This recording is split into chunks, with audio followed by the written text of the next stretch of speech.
To make you aware, this podcast will contain conversations around mental health and well-being and could include issues of a sensitive nature.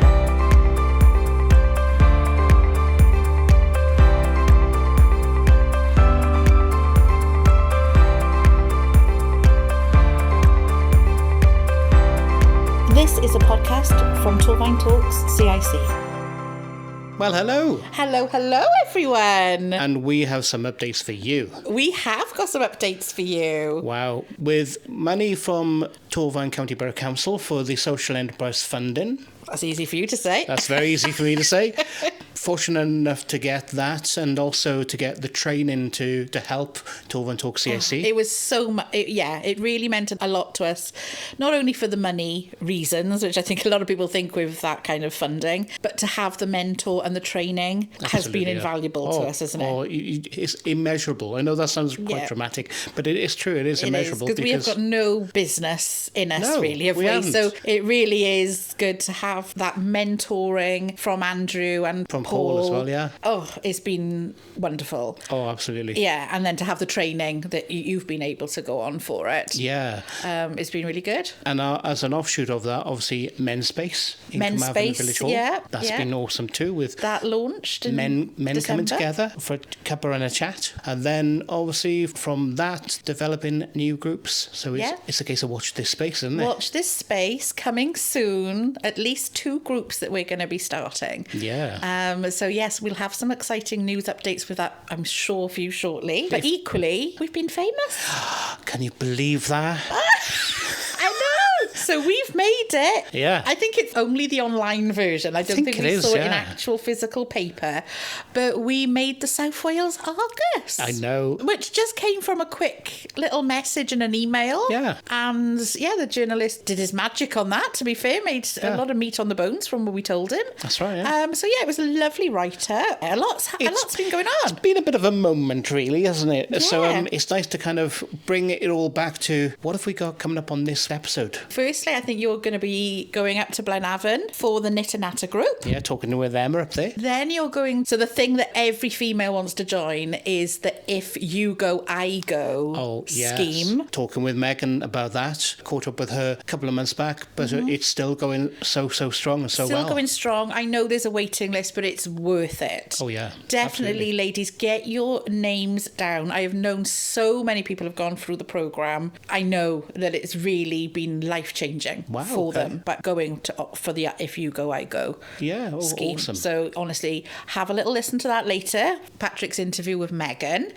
And then at the end, we've got Bryn. I'm sure it's Bryn. It is Bryn, yes, from the Jacob Abraham Foundation. Yeah, and what a wonderful foundation that is. It's really worth a listen, everyone, if you can make it to the very end of today's podcast. Yeah, please give it a listen. It's such an important message and a really great foundation. Absolutely. So let's start at the very beginning. It's a wonderful place to start. It's a really good place to start, apparently. Yeah. Let's find out a little bit more about Natter at the Workman's Hall in Blaenavon. If you'd like to be involved in the podcast, please message or voice note on WhatsApp. Our number is 07851 138 610. So I'm in the glorious confines of Blaenavon Workman's Hall today, talking with Emma, who's part of you kind of run the Natter group here, don't you, on a Monday? I do run the Natter Club. I'm also a member of the board that runs the hall. So you've got many hats on as well? Lots of hats, yeah. Yeah, and so today we're here then with Natter. Can you tell me a little bit about the group? We started a year ago to try and get people back out into the community. I think after COVID, there was a lot of people still isolating and not really doing much.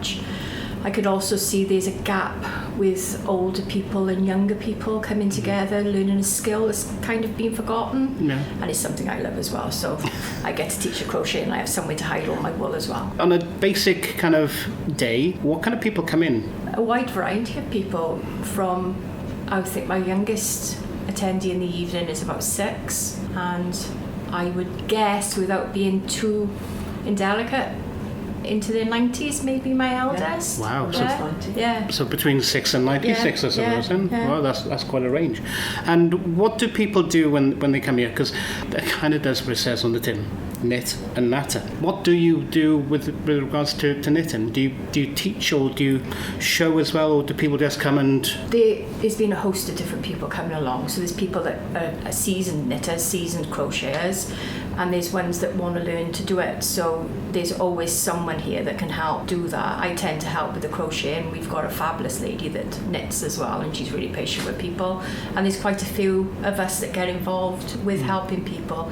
It's been really nice to see a lot of the kids coming along and learning a new skill, and are now making wonderful projects. I suppose with Tom Daly with the Olympics, crocheting, that's brought it right into the mainstream, isn't it? It has, yeah, definitely. Yeah, so I'm also joined with Tracy. Now, Tracy, how did you get involved with this group? I got involved because we lost my dad nearly 2 years ago. My mum's quite a sociable person, but she got to a point where she wasn't really doing very much. So I heard about the group through Facebook, through Emma. So I brought my mum along. She enjoyed it, and I really enjoyed it too. So we've been a sort of permanent fixture since. Through the Knit and Natter group, I mean, much as we enjoy that as well, we've got to know about lots of other things going on in the hall, like Cinema Club, for example. So all of a sudden, my 90-year-old mum, who wasn't doing very much, especially after COVID, a lot of elderly people, even when lockdown was over, they're nervous. Yes. She's out all the time. You can't keep her in now, basically. No, there's always something that she can be doing. But the Knit and Natter group is something we both enjoy. And as Emma was saying, it is a chance to knit and natter. I think the natter bit is the bit that's so important, the socialising. Yeah. I've made new friends. There's people there I've known all my life, but I haven't really talked to before. So it's just a chance to, over some tea and biscuit, it's nice to get to know people from all different walks of life that probably wouldn't in lots of other places.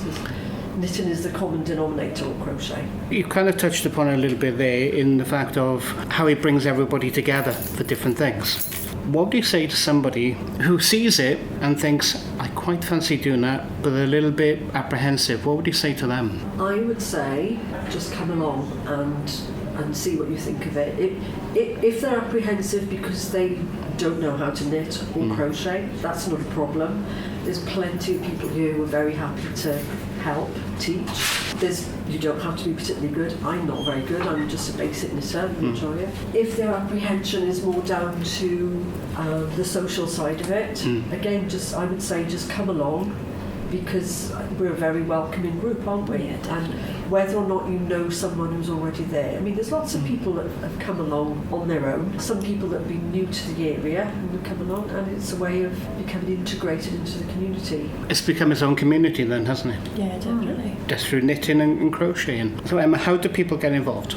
Just a case of turning up, is it? Or? Yeah, just turn up. They can always contact the hall for information. There's someone always replying on the Facebook page. But yeah, Monday I'm here from, I usually get here about 11 o'clock. The clubs start running at 3, and they run all the way through then till 8 o'clock in the evening. 3 till 5 officially, and 6 till 8. But there are people that stay all the way through. Yeah, just come along. There's materials here, they don't need to bring anything. The materials here for them to use is hooks and needles and everything else. Free tea and coffee, and it's £3 a week. Bargain. What would be the one thing you say to somebody who is a bit apprehensive about coming for the first time? Just come along. They're really friendly. They'll be absolutely fine. They'll make new friends, and everyone is really, really good with each other, aren't they? Yeah, absolutely. Perfect. It's a real community. Yeah. Excellent. Tracy and Emma, thank you. Thank you very much. Thank you. So that was the lovely Emma from Knitter Natter at the Workman's Hall, Blaenavon. What a lovely little group to go with. I heard there was a buffet from what you were just telling me. There was a buffet, there was a bit of a party atmosphere going on. It's lovely though, isn't it? Sometimes with arts and crafts, we tend to see them as quite isolating things to do on our own in the house. Whereas what's been created there is a space to do it together, and to talk along with it. And my goodness, I've seen people knit. They don't need to concentrate. they can talk and knit at the same time. Now, that is a skill. Absolutely. Absolute skill. And it's lovely as well to see it's like an intergenerational thing too, because you got there's no age limit on it, is to there? 80 there. 8 to 80, wow. No age limit at all there. No, they're at the Workman's Hall on Mondays. Fantastic. Okay, Yeah. so pop along there. Even if you're a beginner, I think they welcome everyone, don't they? You don't have to be Absolutely, yeah. skilled at knitting. Yeah. I think there's crocheting as well. I think as long as there's wool involved, Yes. it's being able to do it there, so that's good. I blame Tom Daly. You do? Yeah. I'm sure they were knitting well before Tom Daly came along. I think they were. Absolutely they were. Yeah, weirdly, we're changing a bit of gear now from a little first gear up to second gear now, and we're going into If You Go, I Go, which is a great scheme, really. I think it's all around women saying, well, if you go, I will go with you. Yeah. Women buddying up with other women to go to the gym. When you look at it, it really is. So you're now going to chat with Megan about the If You Go, I Go. Tell me more about the If You Go, I Go programme and what are the aims of it? Okay, so we as Torvine Sports Development work in partnership with Torvine Leisure Trust to run a free 10-week health and physical activity programme for women in Torvine. So the free IfUGoIGo programme allows local women to participate in weekly group sessions, weekly personal training sessions. They also receive mentoring and nutritional advice to lead a healthier lifestyle. Women on the programme also have access to free gym membership where they can access Torvine Leisure Trust's classes and gyms, and I also give them the opportunity to try different sports as I work for sports development. What kind of sports? So it's entirely up to them. They get to choose different sports. I kind of hand it over to them when I first meet them and say, kind of have a think about what kind of sports you'd like to try. We've done a range of different sports from netball to even boxing to pickleball. It's literally anything they want to try, basically. And then we do it from week 5 to week 10 of the programme. So it's just a way to kind of get them to realise exercise is something different. It's not just always going to the gym. You can do it in different ways, and it's also a good way to kind of push them out of their comfort zone as well. But they're private sessions, so in those sports sessions it would just be me, the women and the instructor. What would you say people coming on this course, what kind of challenges has this programme faced, and what have you done to overcome them? How has it kind of gone over those barriers? Yeah, so now that actually links in well what I just spoke to you about, because this is a new project, so the aim of it is to get more women more active more often. So what I did struggle with at the start, I suppose, and one of the barriers was linking with sports clubs to actually do women only sessions, because so when they come on and they try the sports with me, they actually really enjoy the sport. So as a way then after the 10 weeks I'll try and get them to actually go into that club and continue with that sport. But a lot of sports clubs don't have like women only sections, or they're not very beginner level. So for a woman who, for example, who's done a sport, for example boxing, and then they really enjoyed it, they loved it, but then they have to go into a mixed session, which is quite a hard ability. It's not something they feel comfortable doing. So I've actually worked with those sports clubs now over time, and we've managed to like work together now to set up women only sessions. So if women, and it's not just for my women on the programme, women in Torvine can join these sessions then. So if then they do find a sport that they really enjoy, then they can go and try those sports in those sessions, basically. So what about some of the people who have taken part in the previous programmes? We've had a lot of success over the time I've done it. So for example, I've had nearly, since doing it, I suppose close to 200 women going through with it, which is a big number of women. We've had a lot of like beneficial things happen with women. So for example, we've had women who've now led a much more healthier, more active lifestyle, and is literally changed their life for the better. So we've had women on the programme who are diabetic and now they've reversed their diabetes.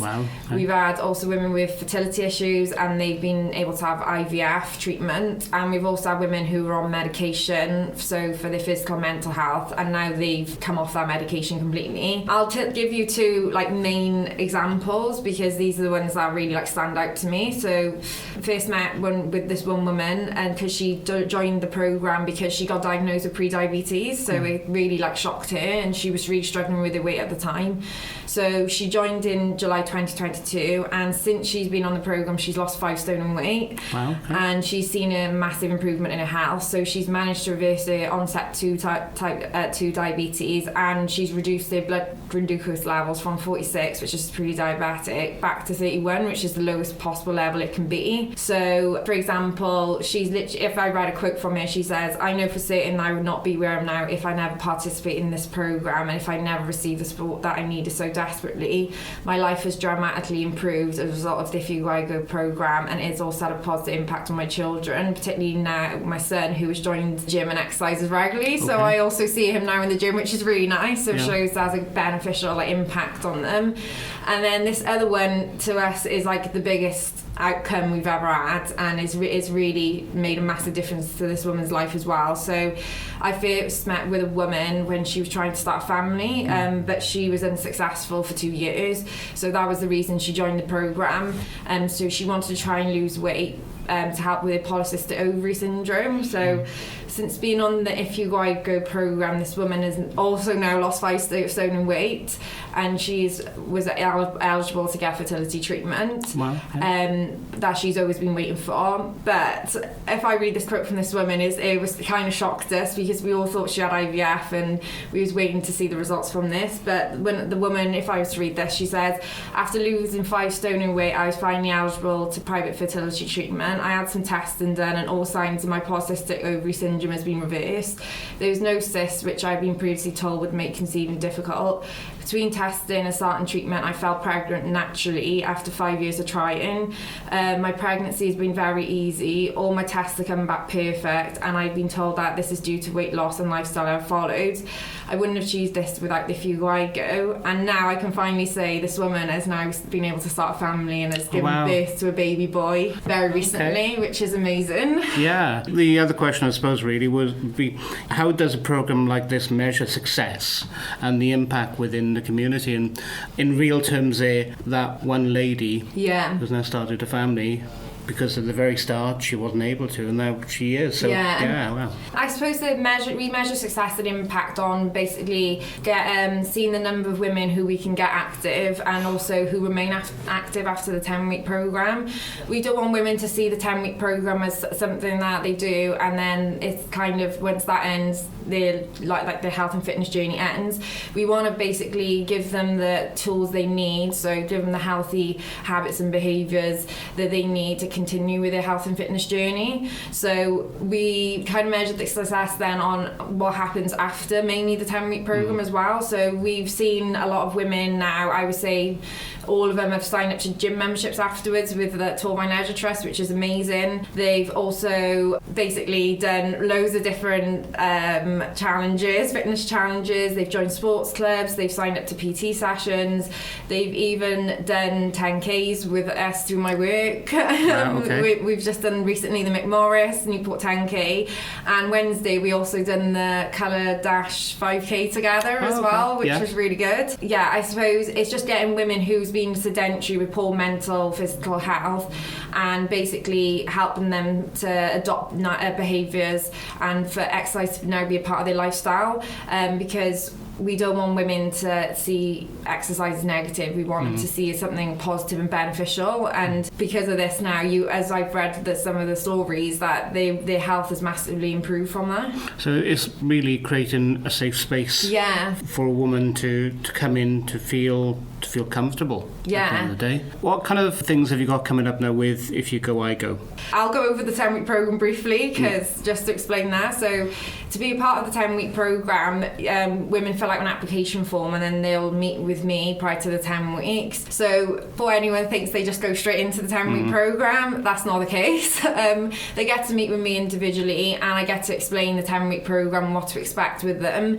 And it kind of just helps women feel comfortable then when they go into that group environment for the first time with other women, and realise actually all the concerns have kind of been addressed, because they know that the women who they're with are literally on the same journey, and literally meeting other like-minded women who feel the exact same as them. Because this year I had over 300 applications. That's a few. Yeah. Okay. And I can only take 20 women per cohort. Women can basically apply for the application form and go on my Facebook page, IfUGoIGo, or on the Torvine website. I want to make them feel as comfortable as possible when they come to any of the sessions, when they come to the 10-week program. It's about showing them that actually women can go to the gym and they can actually, if you go in there feeling comfortably, it's just they need the knowledge, they need somebody there to help them. I know it was very daunting myself when I first started the gym. I had no clue what I was doing. I actually went with my brother, which is probably more embarrassing now than going on my own. More for him or for you? I know. Yeah. Because I was so scared to just step into that environment. So I can definitely imagine, just from speaking to the women, all of their concerns about going into that environment and thinking that everyone's staring at them, thinking they're going to do something incorrectly. So once I give them that knowledge and I show them, and actually some people, you actually make up a situation in your head and think it's worse than it is, and then when you actually go in, they realise, right, this is not as bad as I thought. Right, yeah, it's about making women feel comfortable and confident and in that environment. And at the end of the day, everyone should have a place in exercise, like going into a gym and being able to exercise, and we want to try and do everything possible to make that happen, basically. Yeah, so if I had a magic lamp, and I could grant a wish or 3 wishes even, what would be the future goal or plan for IfUGoIGo? Right, okay, so I suppose the future plan or goal for IfUGoIGo would be to continue to support as many women as I possibly can. It is quite limited. It's me and Nicola, who's the other personal trainer, but we are doing everything we can to support as many women. So just from touching on what you said before as well, like we've literally looked at the 10-week program and tried to adapt it, but not from what we think, but from listening to women on the program.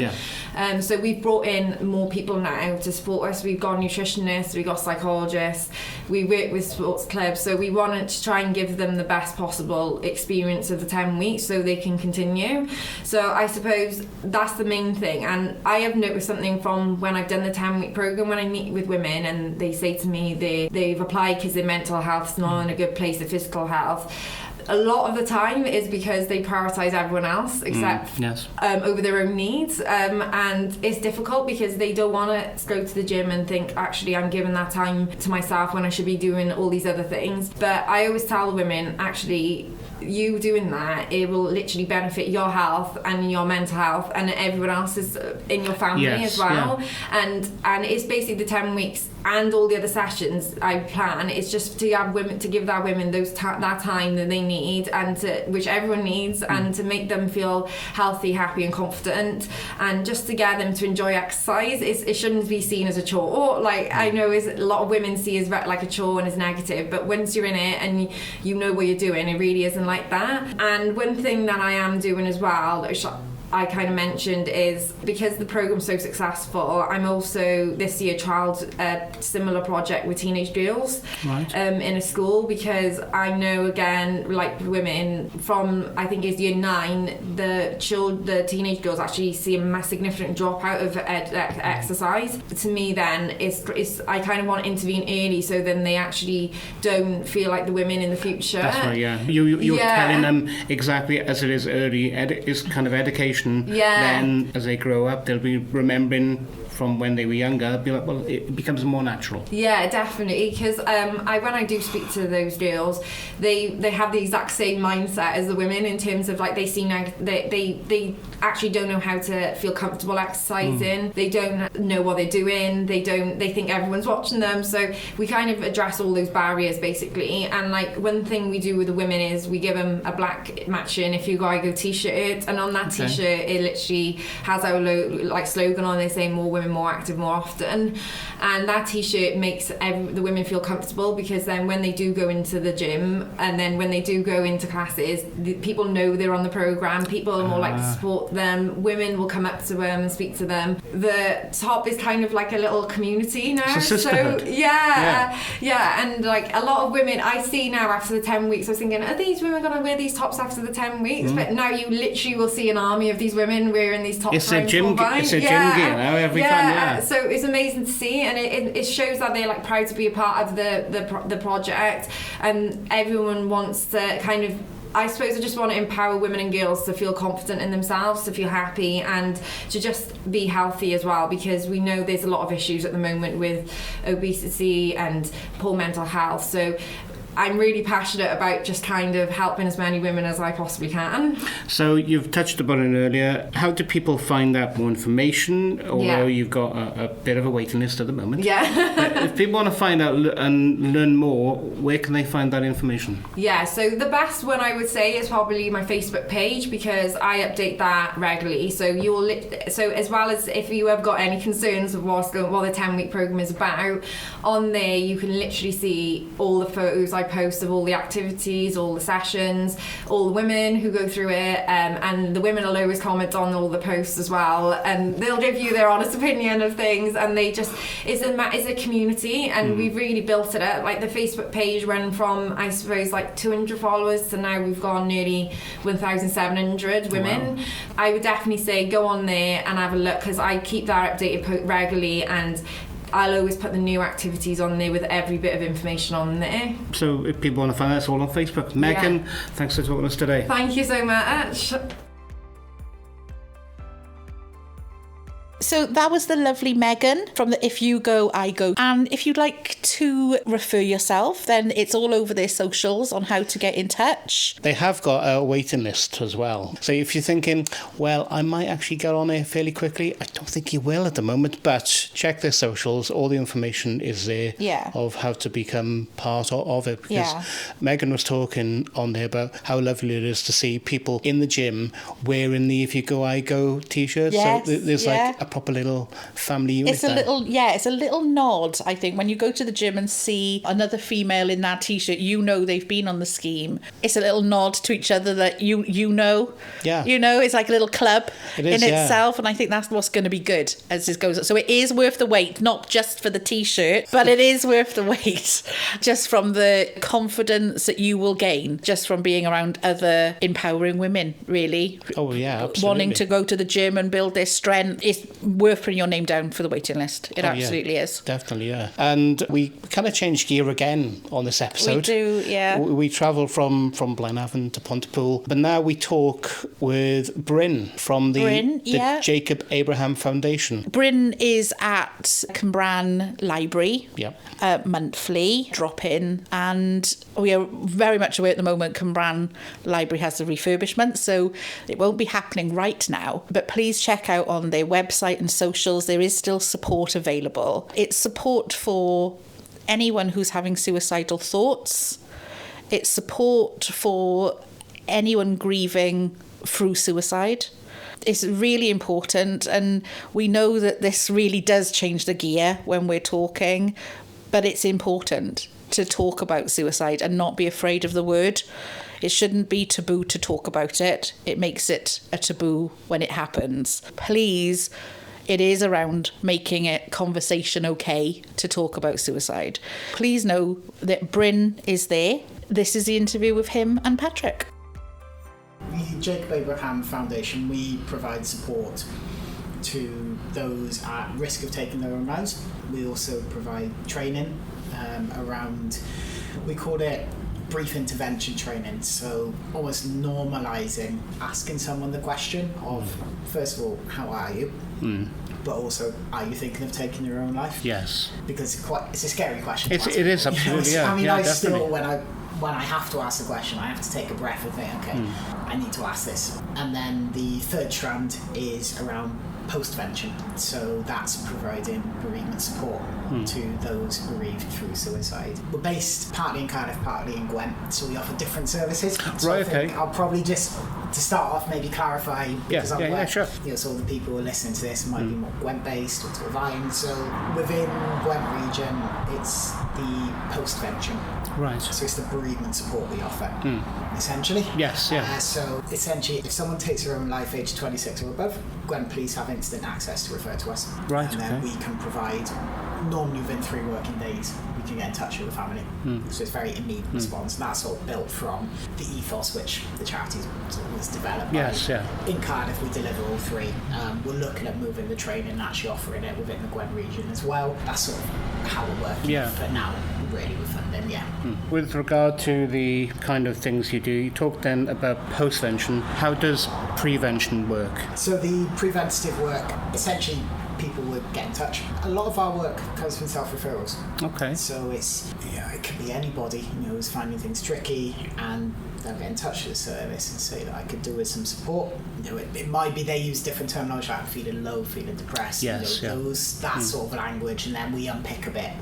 So we provide an assessment, and it's just finding out a bit more about them, letting them know about us, and then it is also asking the question, are you thinking of taking your own life? Straight away. Okay. Because it essentially, if you ask in the first session, you're setting out, this is what we're here for. And again, normalising it, because quite a lot of people who we support may not have been able to say yes to family members, friends, other services. So having somebody directly ask it, sometimes you can see the weight lift when they say, actually I am having these thoughts, so I do have a plan. Other people say, no I don't, I'm not at that stage. So it's looking at various levels of support there, whether it's groups, so we do sort of a wellbeing group, so just being around people, and having that sort of support, or we offer one-to-one therapeutic support. In general 6 sessions to begin with, to help them build a safety plan, find out what works, what can support them, what services can support them, because something I should probably say is we're not a crisis service. So it's very much, if people come to us, we encourage them to let their GP know, go to the GP, but obviously it's looking at the level and the risk, which is why we do the initial assessment, and we're just checking that the right support is accessible to them, as well as ourselves. Okay, we talked about prevention. Now, postvention, we're in Cumbrian Library now. On a monthly basis, you have a group here, don't you? Yeah, so every Monday morning, 10 o'clock till 11 o'clock in Cumbrian Library. So we run, it's sort of just a support group, essentially. So it's a coffee or cup of tea and a chat. Being bereaved through suicide can feel very isolating. It can be, And it's something we found, since the charity was set up, really, is kind of how Nicola, the founder, developed elements of it, was through group work. It's just being around somebody who gets it. If you say you're having a tricky day, they understand what it means, because bereavement through suicide is very different to normal bereavement, isn't it? Normal bereavement, definitely. So let's use that term. Normal bereavement, because, for example, if somebody is diagnosed with cancer, it's horrible, completely. But sometimes you're fortunate to have a timescale and have that pre-grief, where you do start to understand what's about to happen and have the goodbyes and that element. Whereas with suicide, you don't. It happens, and there's no closure. There's not really the ending, essentially. So so we felt having a group, just allows people just come and have a chat, and actually sometimes not talk about it. Like we've naturally, we're British, we talk about the weather. That always comes up. We were moaning about how it was lovely last week, and now it's muggy, it's raining. That just happens. And then we talk then about house sales, because that was just the topic where somebody's house had just gone through, and it was kind of an ending, the family home. So it really varies, and I'm as informal as possible within the groups, and I try and say as little as possible, because I'm like, just let them talk. You just facilitate their conversation. You're kind of there. If they ask you a certain question that you know the answer to, then you can be part of it, but not lead the conversation, I suppose.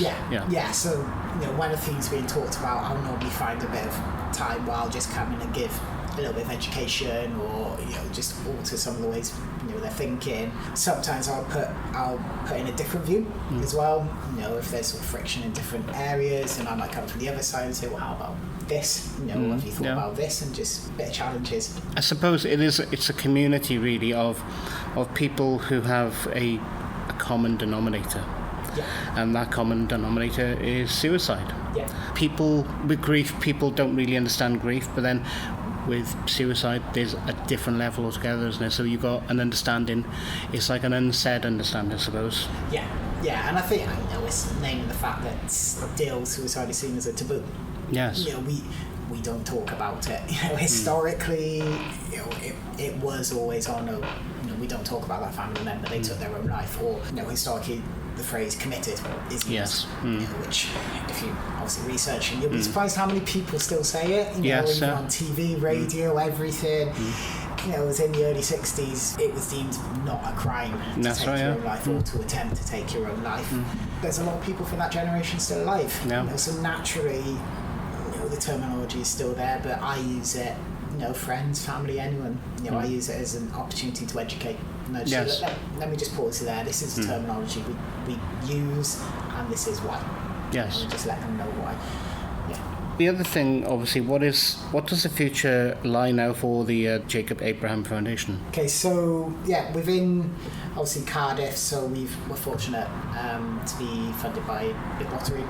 So we have another 3 years, which is great, and we're kind of continuing sort of along the line of the three-strand approach. We're lucky that our training has now been accredited.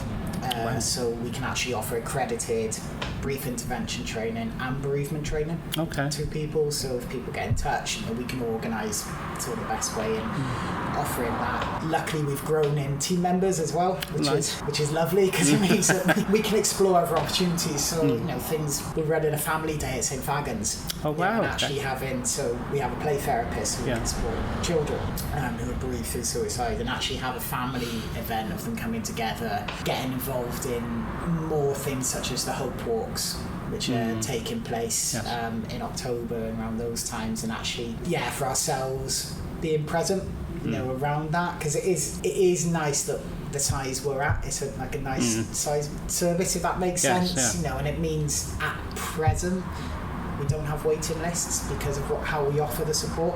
So it's an immediate, okay, we can speak to you, we can see you. From there it might be, we'll have to wait to allocate things. We managed to expand our support to where we've got therapists, we've got counsellors, we've got practitioners, we're running more groups. So it's kind of, it's not, we're kind of seeing where the need is and develop from there. So an example is we run in Cardiff a couples group. So that's for anyone bereaved of a partner, because there was a period of time where we were getting a lot of referrals for those bereaved through a partner, and we were like, it's bereavement through suicide, but it's bereavement of a completely different relationship. So let's develop a group. So we did that. For example, if we were able to have maybe an office or a base in Cwmbran or something like that, then we could run more groups, do some events. But it's also the awareness that if the funding stops, the support which people are accessing might stop suddenly, and that's another sudden bereavement, sudden ending. So that's why I'm very careful. I'm really trying to work out how much we do, because it's needed. There's a massive need, but I would hate to suddenly meet someone and say, right, well, I can support you for a year, and then in 2 months' time this part of the job's gone. And I'm like, can you get to Cardiff, or how can you do this? It's really getting that consistency and allowing them to experience a positive ending with myself as well. It is about awareness too with any third sector organisation, getting the word out there, because when you're in the sector you know about these things. Outside of the sector, probably not so much. That is probably it's a hard battle to face, as well as funding. Talking there a little bit about the growing team, I suppose, but how did you start with the Jacob Abraham with Foundation? So interesting. So I came from Bernardo's background. Oh wow, okay. So I was with Bernardo's, I think I was with them for 11 years, 12 years. Okay. Developed from there into, become a qualified drama therapist, so I did my training on the side. Kind of just came from a bit of interesting links, I guess. So Nicola's Jacob's mother, so she founded the charity, but Nicola used to work in the room upstairs at Bernardo's. So I kind of knew Nick via that. But then also, so Nicola's brother Martin, who's the head trustee, I coach a rugby team with him. I mentor a rugby team in Cardiff. And that's what I mean. So I think it came with a bit of conversations, and I was like, I'm just going to send an email and just see what's there. So I met with them just before they submitted the first lottery bid. I think it was end of 2020. We sat and we had a bit of a chat, talking through things, and then it was just waiting. for the bit, and then when it got approved, we had an online interview. Because we were during that time, that's right, yeah. Everything was online, and it kind of just came from there. But I guess my interest in bereavement, in death, has been a lot longer than that, really. So that started when I was doing my GCSEs. My mum used to run a respite home for children with severe life-limiting illnesses and things. Wow. So I've been kind of around the theme for a long time. And then in 2007, experienced my own sort of bereavement, a personal friend. So it kind of, again, it's been there. It's been, in the background, It's always been around, and I've always had an interest in death, in bereavement, and then the suddenness, the differences, the impacts it can have on people. So I'm a hoot at a party, I can tell you that. It's great. It literally goes one of two ways. Either I end up sat talking to someone for about 2 hours and really going into it, or somebody won't look at me for the rest of the time. So that's got to be so awkward. It can be. My wife finds it interesting. She's like, "Oh, you want to talk to Brent because his job's more interesting." And there's some people just want to come near me. But at the same time, that could be a pro, because you can kind of go and talk to them. Then that way, then they'll leave. Yeah. Maybe. Anyway. Yeah. Just putting that out there. Then. Yeah. Definitely seems like your interest has been there for an awful long time. Yes, yeah, and it continues to grow. So where initially I was working with a lot of bereavement, and sort of just the theme of bereavement and death, it's kind of sort of, I've narrowed my interests more and more. So there was a key area in the vulnerability of men, showing masculinity, and actually how as men can we be vulnerable, the whole impact of different things that were coming out, different projects, different agendas that were being pushed, and the impact it had on men. And then obviously attaching in bereavement through suicide, attaching in access and support. So I've kind of, because why not, I decided to start a professional doctorate. I'm 2 years into that, and that's researching how to support men bereaved through suicide into services and to access it, and what would work. I've got ideas that might, and there's ways which I'm working currently that work, but then it's actually, let's do a more academic process and move into, I guess, an expertise area really around men, bereavement, and specifically around. Somebody's listening to this now, they want further information. How can they do that? So naturally we're on social medias, so I know we're definitely on Facebook and Instagram, so follow us on those, because Amanda, our office manager, she's fab on social media. I don't know how half the stuff she does or how she does it. If you follow us on there, we're really active in sharing a lot of things, not just ourselves but of other services as well, because we're very aware, it's a bit of a postcode lottery, because when we offer this card, if we offer this, but then there's services further afield as well. So if you look in more rural farming community, there's a different service. You go in West Wales, so we kind of share and connect with people that way. You can get in touch with us, so the email is contactus@jacobsfoundation.org.uk. That's probably the best way, because then if it comes in, we kind of see who is more relevant to, but if you do contact us is much easier then. And that's on our website as well, so you can click a button and get in touch. We do have a YouTube channel where we've recently uploaded a bit more of an intro to the team. So it was before we sort of recruited a couple more people who've come on board, but you can find out more about how we work and actually see some of our faces, because sometimes that's the scariest thing, is not knowing who you're going to talk to or how we're going to look or how old we're going to be. So and stepping through that door the first time is nerve-wracking, which is where like I said, I'm as informal as possible. We're both here in shorts and t-shirt, probably not appropriate for the weather outside, but that's just how I work. I really try and just be as relaxed and make it as comfortable for people to talk about something that brings a lot of discomfort. Because sometimes if you're going into a room and you're in a shirt and trousers, it's not really that comfortable for the people who you want to talk to. It doesn't seem that you'd be very approachable. No, and it's a bit of a status thing. And for me, I'm not comfortable in shirt and tie. And that's, again, we like to challenge the stereotype of therapy and counselling, where a lot of people, when some people do like it, where you meet in a room, and you just have that space, that's protected and you can talk through. So we offer that model, but then a lot of work I try and do is in the community. So it's going for a coffee, it's going for a walk, it's getting the normalising of activities, and actually you can get just as much powerful work done just being alongside somebody, in their grief journey, walking through parks or woodlands, or encouraging exercise and that sort of element as well. So our models vary depending on what the person needs, so that's where it's person-centered as possible, because it's, if you want to do something different, then let's do something different, because I'm always open for learning, what settings, different ways, how it can work, exercise, and all of that. Bryn from the Jacob Abraham Foundation, thanks for talking to us today. Thank you. And that there was the very inspiring Bryn from Jacob Abraham Foundation, and what a wonderful cause it is. Absolutely, yeah. Their 3 mission statements are intervention, prevention and postvention. And as you said before, talking about suicide is probably one of the hardest things that people find. Yeah. But to normalise it is probably the best thing to do as well. I feel it is so important to normalise talking about suicidal thoughts, so we can then prevent that person from acting on it, than to normalise, as it seems to at the moment, we talk about people taking their life by suicide and the funerals around that. And I'd much rather be talking to someone about their suicidal thoughts than at their funeral for being from suicide. I really would. Absolutely, yeah. So if you are having suicidal thoughts, and especially feel you're going to act upon them, please know there is support in place. And if there's urgent support you need in place, then please know the Samaritans are available on 116 123. So that's 116 123, and they are there to listen any day, any time.